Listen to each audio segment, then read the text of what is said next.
Welcome to Burning Bright, a weekly podcast presenting poetry and prose from Passager. It's almost that moment when we stop saying, "You think it's hot now, wait till summer," and start saying, "Well, only 3 months till fall and cooler weather." Summer this year officially begins late in the evening of June 20th. To commemorate the season, some poems about summer. We'll start in the city with Mary Jo Balestreri's poem, Black Manhattan. Mary said it was inspired by a collage of Romare Bearden. It was hot that summer of '69. I stared out the window of my heat-trapped tenement, watched and waited for something, anything. Neighbors sat isolated in stupor, too drained to talk. The rhythm of the street shuffled and brooded. Even the sky sagged. I couldn't stop thinking of Orange that summer, our orange-colored buildings with no insulation, no covering for our windows, the fire-orange sun that fried us like eggplant, the orange "do not enter" signs that restricted our movement. Orange choked me like a hand around my neck. When I saw a mother with her boy, I wondered what comfort she could possibly give this summer of free-flowing anger, of tear gas and riots. What good were civil rights? When I finally noticed the iron scaffolding on the building across the way, open and airy, its whole body laughing, it startled me. Clothes swung upside down on a high wire, waving like a little tune, waving me along, saying, "Let's go, girl." A hum rose in my throat as orange stretched to a hint of blue.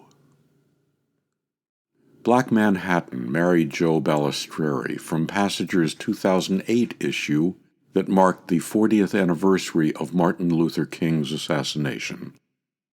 Here's another poem about heat, maybe a very different kind of heat.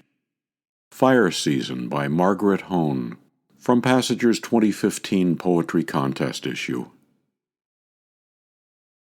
A book of matches lies forgotten on a closet shelf. So much heat can be concealed in the darkness for years.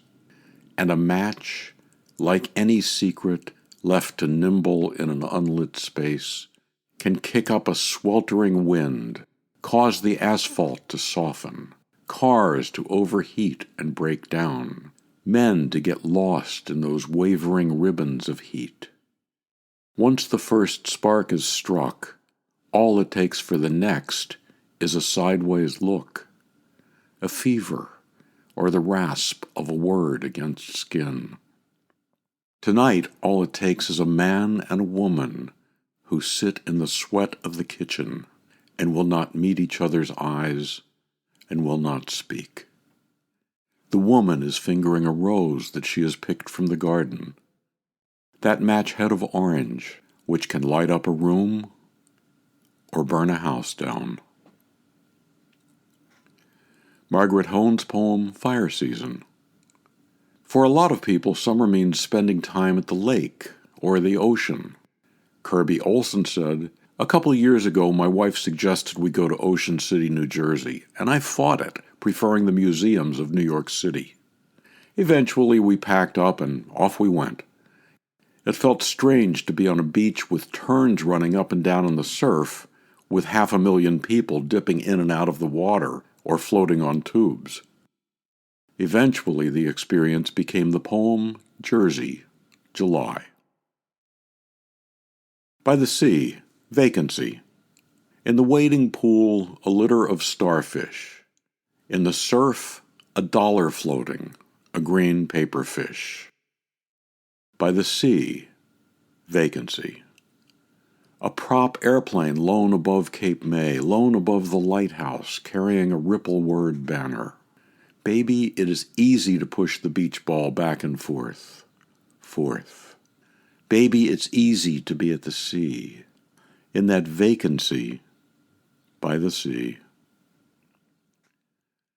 From Passager's 2011 Poetry Contest issue, Kirby Olson's Jersey, July. We'll end with a poem by centenarian Sarah Yerkes about returning to the place where she's spent so many summers. Howland House, 2017. Here I am by myself again, in our boarding house by the sea, without my faithful Thomas dog, who used to keep me company. When I was here alone before, resting from a hectic summer with children running in and out, years ago, when I was younger, evening drinks with cheerful friends, they're all dead now or moved away. Morning gossips on the beach, one eye out so the kids don't stray. So many little tow-haired ones, we never could tell each from each. I played golf in the afternoons, on 9 holes, all with gorgeous views.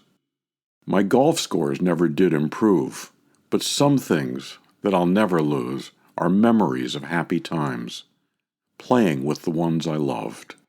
This year I thought that it would be an interesting experiment to stay here by myself again. Would I be lonely or content? A friendly neighbor has agreed to watch and feed me now and then.